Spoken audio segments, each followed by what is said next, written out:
To you, the Siamese Kwento ay puno ng kahangahangang mga tagumpay at hamon. Sa kasaysayan, maraming Siamese twins ang naging tanyag dahil sa kanilang natatanging kondisyon at mga kahangahangang buhay. Kaya't sa video na ito ating kikilalanin ang 10 pinakasikat na Siamese twins na may mga pambihirang kaso sa kasaysayan. Ang kanilang mga buhay ay hindi lamang nagpapakita ng kanilang katatagan at determinasyon, kundi pati na rin ng kanilang kakayahang magtagumpay sa kabila ng mga hamon. Ang mga Siamese twins na ito ay nagbigay inspirasyon sa marami at nagpakita ng kahalagahan ng pagtanggap at pag-unawa sa pagkakaiba-iba ng tao. Kaya tara, simulan na natin. Number 1. Chang and Eng Bunker. Sina Chang at Eng Bunker ay ipinanganak noong May 11, 1811 sa Samut Songkhram, Siam na ngayon ay Thailand. At sila ay kilalang mga conjoined twins na nagbigay daan sa terminong Siamese twins. Ang kanilang ama ay isang Chinese at ang kanilang ina ay Thai. Sila ay ipinanganak na magkadikit sa sternum sa pamamagitan ng isang maikling flexible band of flesh at cartilage na nagdudugtong sa kanilang mga liver. Natuklasan sila ng isang Scottish na negosyante na si Robert Hunter noong 1824 na nagdala sa kanila sa Amerika noong 1829. Sa Amerika sila ay naging sikat sa mga freak shows kung saan ipinakita nila ang kanilang mga kakayahan sa pisikal na aktibidad tulad ng somersaults at paglangoy. Samantala natuto silang magsalita ng Ingles at di nagtagal ay nagkaroon ng mas formal na mga pagtatanghal. Noong 1843, nagpakasal sila sa magkapatid na sina Adelaide at Sarah Yates. Si Chang ay nagkaroon ng 10 na anak habang si Eng ay nagkaroon ng 11 na anak. Sila ay nanirahan sa dalawang magkahiwalay na bahay at nagpapalitan ng 3 araw sa bawat bahay. Matapos ang American Civil War, nawalan sila ng bahagi ng kanilang kayamanan at ng mga alipin. Samantala namatay si Chang noong January 17, 1874 dahil sa cerebral blood clot. Gayunpaman si Eng ay namatay ilang oras pagkatapos dahil sa takot at pagkabigla. Ang kanilang kondisyon ay naging paksa ng maraming medikal na pag-aaral. Samantala ang kanilang mga liver ay natuklasang magkadikit sa ligament na nagdudugtong sa kanilang mga sternum. Sa makatuwid, maraming akda ang nagbigay buhay sa kanilang kwento, kadalasan upang ipakita ang kanilang pagkakaisa at ang kanilang di pagkakasundo o alitan, lalo na noong panahon ng American Civil War. Ang kanilang buhay ay isang halimbawa ng katatagan at pag-aangkop sa kabila ng mga hamon ng kanilang kondisyon. Ang kanilang kwento ay patuloy na nagbibigay inspirasyon at interes sa mga tao sa buong mundo. Number 2. Abby and Brittany Hensel. Si Abby at Brittany Hensel ay kilalang conjoined twins na ipinanganak noong March 7, 1990 sa Carver County, Minnesota. Sila ay dicephalic parapagus twins, ibig sabihin sila ay may 2 ulo ngunit magkasama sila sa isang katawan. Samantala sina Abby at Brittany ay may kanya-kanyang ulo at itaas na katawan ngunit sila ay iisa sa karamihan sa mga organ nila sa ibaba gaya ng baywang, kabilang ang atay, bituka at reproductive system. Lumaki sila sa Minnesota at nagkaroon ng normal na pagkabata hanggat maaari. Ang kanilang mga magulang ay nagdesisyon na hindi sila paghiwalayin dahil sa mataas na panganib na kaakibat nito. Nagtapos sila ng degree sa edukasyon at naging mga guro sa elementarya. Naging sikat sila matapos lumabas sa The Oprah Winfrey Show noong 1996 at nagkaroon ng sariling reality show na Abby and Brittany sa TLC noong 2012. Samantala maraming medikal na hamon ng kanilang hinarap kabilang ang mga komplikasyon sa puso at sa iba pang mga organs. Gayunpaman sila ay naging inspirasyon sa marami dahil sa kanilang determinasyon at positibong pananaw sa buhay. Bukod rito, si Abby ay ikinasal kay Josh Bowling na isang nurse at US Army veteran noong 2021. Sila ay naninirahan sa Minnesota kasama ang anak ni Josh mula sa naunang relasyon at doon pinagpatuloy nila ang pagiging elementary teacher. Ang kwento ni na Abby at Brittany Hensel ay isang patunay ng lakas ng loob at determinasyon sa harap ng mga pagsubok. Sila ay nagsilbing inspirasyon at pag-asa para sa mga taong may kapansanan at iba pang hamon sa buhay. Bukod sa kanilang mga personal na tagumpay, Sila rin ay naging aktibong miyembro ng kanilang komunidad, lumalahok sa iba't ibang mga aktibidad at proyekto na naglalayong magbigay ng suporta at inspirasyon sa iba. Ang kanilang kwento ay hindi lamang tungkol sa kanilang pisikal na kondisyon, kundi pati na rin sa kanilang kakayahang magtagumpay sa kabila ng mga hamon. Ang kanilang buhay ay isang halimbawa ng kung paano ang determinasyon, suporta ng pamilya at positibong pananaw ay maaaring magdala ng tagumpay at kaligayahan. Sa kabila ng kanilang mga limitasyon, nagawa nilang mamuhay ng isang makabuluhang buhay, puno ng pagmamahal, edukasyon at serbisyo sa iba. Number 3, Daisy and Violet Hilton. Sina Daisy at Violet Hilton ay ipinanganak noong February 5, 1908 sa Brighton, England bilang conjoined twins na magkadikit sa balakang at puwitan, ngunit hindi nagbabahagi ng anumang pangunahing organs. Ang kanilang ina na si Kate Skinner ay isang unmarried na barmaid at kalaunan ay binenta ang kambal sa tumulong sa kanya nung siya ay nanganak na si Mary Hilton dahil sa angking potensyal ng mga ito para sa pagpe-perform. Mula sa murang edad sila ay nagtanghal sa mga sideshow at vaudeville circuits sa Europe at Amerika, kung saan sila ay naging sikat sa kanilang mga pagtatanghal sa mga kilalang lugar tulad ng American burlesque circuits noong 1920s at 1930s. Ayon sa kanilang autobiography, sila ay nakaranas ng pisikal na pang-aabuso mula kay Mary Hilton at sa pamilya nito na nagkontrol sa kanilang buhay at mga kinikita. Sa tulong ng sikat na magician na si Harry Houdini, sila ay naging legal na malaya noong 1931 na nagbigay daan sa kanila na kontrolin ng kanilang sariling karera at pera. Sila ay lumabas sa mga pelikula tulad ng Freaks noong 1932 at Chained for Life naman noong 1951 na nagbigay daan sa kanila na maging mas kilala sa mas malawak na publiko. Noong 1936, pinakasalan ni Violet ang aktor na si James Moore bilang isang publicity stunt. Ang kasal ay tumagal ng 10 taon sa papel, ngunit kalaunan ay nauwi rin sa annulment. Noong sila ay kinakasal pa lamang, makikita na si Violet ay buntis, ngunit pinaampun din lamang niya ito. Gayunpaman noong 1941, pinakasalan ni Daisy si Harold Estep na mas kilala bilang dancer na si Buddy Sawyer. Ang kasal ay tumagal lamang ng 10 araw.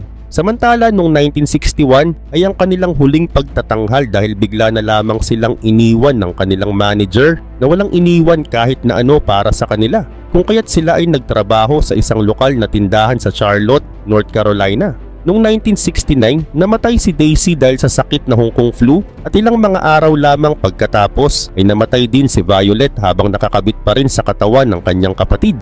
Ang kanilang kondisyon ay naging paksa ng maraming medikal na pag-aaral. Bagaman sila ay magkadikit, hindi sila magkasalo ng anumang pangunahing organs na nagbigay daan sa kanila na magkaroon ng mas mataas na kalidad ng buhay kumpara sa ibang conjoined twins. Ang kanilang buhay ay naging inspirasyon sa maraming akda at palabas, kabilang na ang musical na sideshow na batay sa kanilang buhay. Ang kanilang kwento ay isang halimbawa ng katatagan at pag-aangkop sa kabila ng mga hamon ng kanilang kondisyon at patuloy na nagbibigay inspirasyon at interes sa mga tao sa buong mundo. Number 4, Ladan and Laleh Bijani. Si Ladan at Laleh Bijani ay mga kilalang conjoined twins mula sa Iran na ipinanganak noong January 17, 1974 sa Firuzabad, Iran. Sila ay Cranio-Pagus twins, ibig sabihin sila ay magkadikit sa ulo. Lumaki sila sa isang simpleng pamilya ng mga magsasaka at nagkaroon ng kakaibang karanasan sa kanilang pagkabata dahil sa kanilang kondisyon. Noong 1979, nawala sila sa ospital matapos umalis ang mga doktor na nag-aalaga sa kanila dahil sa Iranian Revolution.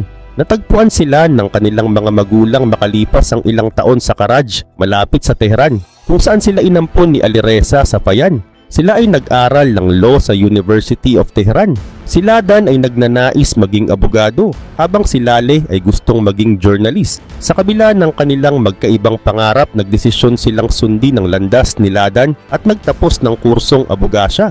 Sa kanilang pag-aaral, sila ay naging independent at namuhay sa isang apartment sa Tehran. Matagal na nilang pinangarap na magpahiwalay upang magkaroon ng sariling buhay. Noong 1996, nagtungo sila sa Germany upang maghanap ng mga doktor na maghihiwalay sa kanila, ngunit tinanggihan sila dahil sa mataas na panganib ng operasyon. Gayunpaman, noong 2002, nakilala nila si Dr. Kate Goh sa Singapore. na pumayag na isagawa ang operasyon sa kabila ng mga panganib. Kaya naman noong July 6, 2003, sinimulan ng 52 hours na operasyon sa Raffles Hospital sa Singapore na kinabibilangan ng 28 na doktor at higit sa 100 na medical assistants. Sa kasamaang palad, nagkaroon ng komplikasyon sa operasyon at nagkaroon ng matinding pagdurugo. Pumanaw sina Ladan at Lale noong July 8, 2003 matapos ang halos 53 hours ng operasyon. Ang kanilang kamatayan ay nagdulot ng matinding kalungkutan sa buong mundo, lalo na sa Iran at Singapore, kung saan sila ay itinuring na mga bayani dahil sa kanilang tapang at determinasyon. Ang kwento ni Ladan at Lale Bijani ay isang patunay ng kanilang lakas ng loob at pagnanais na magkaroon ng sariling buhay sa kabila ng kanilang kondisyon. Number 5. Ronnie and Donnie Galyon. Sina Ronnie at Donnie Galyon ay ipinanganak noong October 28, 1951 sa Dayton, Ohio, USA bilang conjoined twins na magkadikit mula sa sternum hanggang sa groin at nagsishare ng ilang mga organs. Dahil sa mataas na panganib ng operasyon, napagpasyahan ng mga doktor na hindi sila maaring paghiwalayin. Sa kanilang kabataan, sila ay nagtanghal sa mga sideshow at carnivals sa buong United States, Latin America at Canada upang makatulong sa pagtaguyod ng kanilang pamilya. Sa kabila ng kanilang kondisyon, sila ay naging sikat at nagkaroon ng sapat na kita upang suportahan ang kanilang pamilya. Samantala, noong 1991, matapos ang halos 3 decades sa entertainment industry, sila ay nagretiro at nanirahan sa kanilang unang sariling bahay sa Dayton, Ohio, na binili mula sa kanilang mga kinita sa sideshow. Kaya naman noong 2014, sila ay kinilala bilang pinakamatandang conjoined twins sa kasaysayan na nalampasan ng record ni Chang at Eng Bunker. Sa kanilang huling mga taon, sila ay nakaranas ng mga komplikasyon sa kalusugan, kabilang ang isang malubhang impeksyon sa baga ni Ronnie noong 2009. Dahil dito, sila ay nangangailangan ng 24/7 na pangangalaga. Samantala, ang kanilang kapatid na si Jim at ang kanyang asawa na si Mary ay tumulong sa kanila, kasama ang suporta ng komunidad na nagbigay ng mga donasyon at voluntaryong nagpatayo ng espesyal na bahagi sa kanilang bahay upang maging mas komportable ang kanilang pamumuhay. Namatay sina Ronnie at Donnie noong July 4, 2020 lamang sa edad na 68 dahil sa congestive heart failure. Ang kanilang buhay ay isang halimbawa ng katatagan at pag-aangkop sa kabila ng mga hamon ng kanilang kondisyon. Sila ay naging inspirasyon sa maraming tao at ang kanilang kwento ay patuloy na nagbibigay ng inspirasyon at interes sa buong mundo. Ang kanilang legacy ay nanatili sa Guinness World Records bilang pinakamatandang conjoined twins na nabuhay. Ang kanilang kwento ay isang patunay ng tibay ng loob at determinasyon na nagbigay daan sa kanila na mabuhay ng isang makulay at makabuluhang buhay sa kabila ng kanilang mga pisikal na limitasyon. Number 6. Krista and Tatiana Hogan. Si Krista at Tatiana Hogan ay ipinanganak noong October 25, 2006 sa Vancouver, British Columbia, Canada, at sila ay may kakaibang kaso ng craniopagus twins na nangangahulugang sila ay magkadikit sa ulo at nagsishare sa isang bungo at bahagi ng kanilang utak. Ang kanilang mga utak ay konektado sa pamamagitan ng isang thalamic bridge na nagbibigay daan sa kanila na mag-share ng mga sensation at impormasyon. Pareho ang nakikita at nararamdaman ng isa't isa. Ang kanilang mga nervous system ay lubos na magkakaugnay, kaya kapag ang isa sa kanila ay kinikiliti, ang isa ay tumatalon. Samantala, ang paglalagay ng pacifier sa bibig ng isa ay maaring magpatahimik sa pag-iyak ng isa pa. Noong ipinanganak sila, binigyan lamang sila ng 20% na tsansa na mabuhay, ngunit sa kabila ng mga hamon, sila ay lumaki na masigla at malusog. Si Tatiana ay mas maliit at hindi gaanong malusog kaysa kay Krista. Ang mga tests sa kanila noong April 2007 ay nagpakita na ang puso ni Tatiana ay nasa mahirap na kondisyon kaysa kay Krista. At dahil dito, si Tatiana ay nagkaroon ng high blood pressure dahil ang puso ni Tatiana ay nagsusupply ng bahagi ng kanyang dugo papunta sa utak ni Krista. Isang operasyon ang pinlano para bigyan ng puso ni Krista ng jumpstart para hindi na kailangang magtrabaho ng matindi ang puso ni Tatiana. Gayunpaman, ang kanilang buhay ay naitala sa iba't ibang dokumentaryo, kabilang ang isang palabas sa National Geographic at Discovery Channel UK noong 2010. Ang kanilang kwento ay isang inspirasyon sa marami dahil sa kanilang katatagan at ang pambihirang koneksyon na mayroon sila. Sa kabila ng kanilang mga medikal na hamon, ang kanilang pamilya ay patuloy na nagbibigay ng suporta at pagmamahal na tumutulong sa kanila na harapin ang bawat araw na may lakas at pag-asa. Ang kanilang buhay ay isang patunay ng kapangyarihan ng pamilya, pagmamahal at determinasyon sa harap ng mga pagsubok.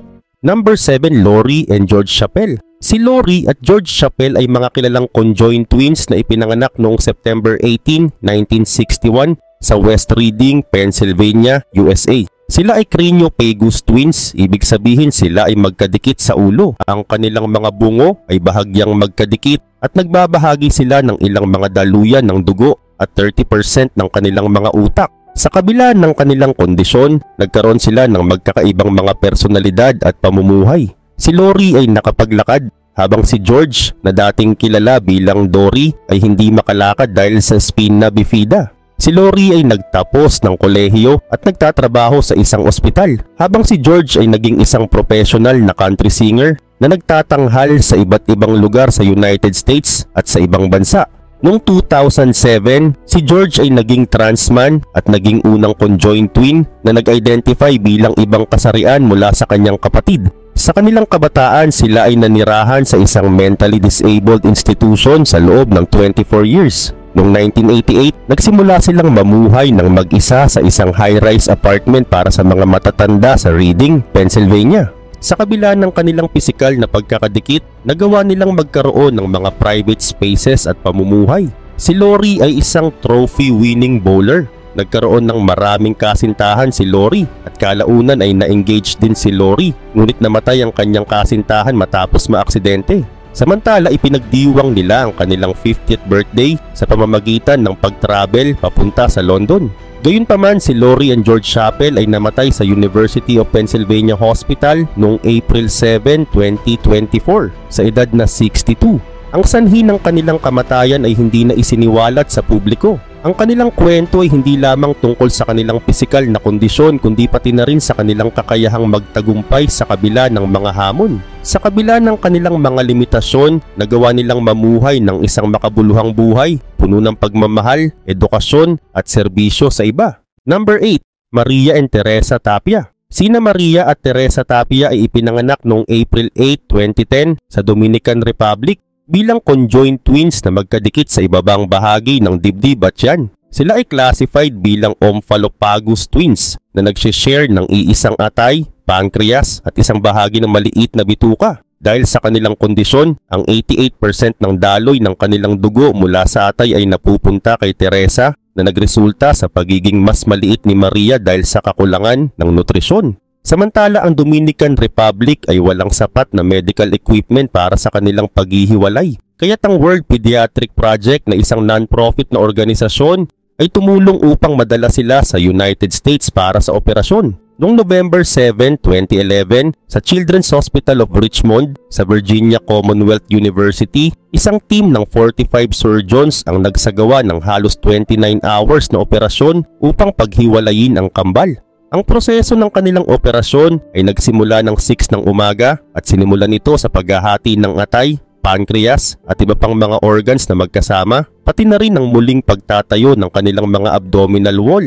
Matapos ang 6 na linggong physical therapy at recovery, sina Maria at Teresa ay nakapaglakad ng mag-isa at nagsimulang bumuo ng kanilang sariling personality. Ang kanilang kwento ay naging inspirasyon sa maraming tao at sila ay bumalik sa Dominican Republic ngunit patuloy na bumabalik sa United States para sa follow-up care. Ang kanilang buhay ay isang halimbawa ng katatagan at pag-asa sa kabila ng mga hamon ng kanilang kondisyon. At ang kanilang kwento ay patuloy na nagbibigay inspirasyon at interes sa buong mundo. Ang kanilang operasyon ay isang milestone sa medical history at nagpakita ng kahalagahan ng international cooperation sa larangan ng medical care. Number 9, Joy at Joyce Magsino. Si Joy at Joyce Magsino ay ipinanganak noong February 2008 sa Batangas, Philippines at sila ay craniopagus conjoined twins na nangangahulugang sila ay magkadikit sa ulo at nagsishare ng isang bahagi ng kanilang bungo. Ang kanilang mga ulo ay magkadikit sa noo na isang napakabihirang kondisyon na tinatawag na angular frontal partial craniopagus. Nung ipinanganak sila, binigyan sila ng mga doktor ng 10 years lamang na pag-asa na mabuhay.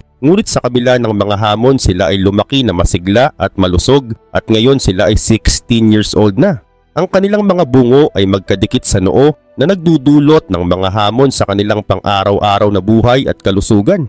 Ang kanilang pamilya ay patuloy na naghahanap ng mga paraan upang makalikom ng pondo para sa isang posibleng operasyon na maghihiwalay sa kanila. Ang operasyon ay napakamahal at napaka-risky na may posibilidad na isa o pareho sa kanila ay maaaring mamatay. Sa kabila ng kanilang kondisyon, sila ay lumaki na masigla at masayahin.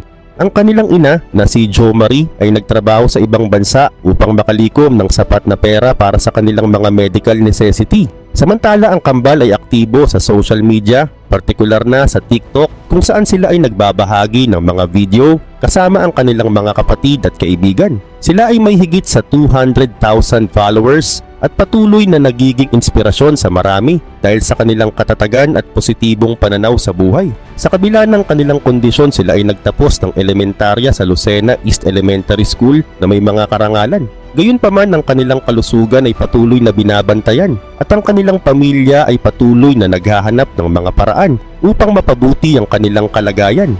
Ang kwento ni na Joy at Joy sa isang inspirasyon sa marami dahil sa kanilang katatagan at ang pambihirang koneksyon na mayroon sila.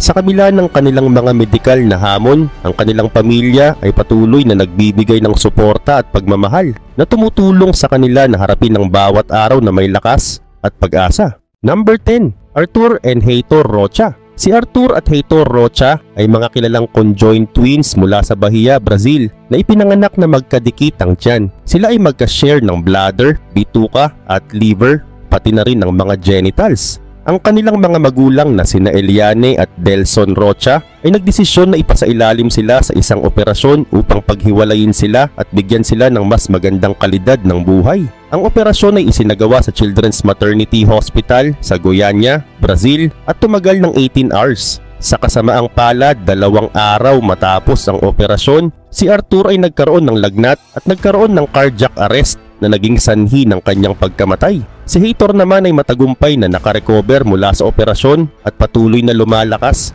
at natututo kung paano maglakad. Bago ang operasyon, ang kambal ay nanirahan malapit sa ospital at madalas na naglalaro at nagfi-film ng mga video message para sa kanilang mga taga-suporta sa social media. Ang kanilang kwento ay nagdulot ng malaking inspirasyon sa marami dahil sa kanilang tapang at determinasyon na magkaroon ng mas magandang buhay. Ang kanilang ina na si Eliane ay nagsabi na si Arthur ay naging guardian angel na ni Heitor na nagbibigay ng lakas at inspirasyon sa kanya habang siya ay nag-a-adjust sa buhay na mag-isa. Ang kwento ni na Arthur at Heitor Rocha ay isang patunay ng lakas ng loob at pag-asa sa harap ng mga pagsubok. Sa kabila ng kanilang pisikal na kondisyon, nagawa nilang magbigay ng inspirasyon sa marami at nag-iwan ng isang pamana ng pag-asa at determinasyon para sa mga taong may kapansanan at iba pang hamon sa buhay. Ang mga kwento ng mga Siamese twins ay tunay na kahanga-hanga at puno ng inspirasyon. Ang kanilang mga buhay ay nagpapakita ng katatagan, determinasyon at ang kakayahang magtagumpay sa kabila ng mga hamon. Huwag kalimutang mag-like, mag-subscribe at i-hit ang notification bell para lagi kayong updated sa mga susunod nating kwento. Kung mayroon kayong mga sariling kwento o karanasan tungkol sa mga Siamese twins, i-share nyo naman sa comment section dahil gusto naming marinig ang inyong mga kwento. Hanggang sa muli, at ito ang Arvin Polo TV.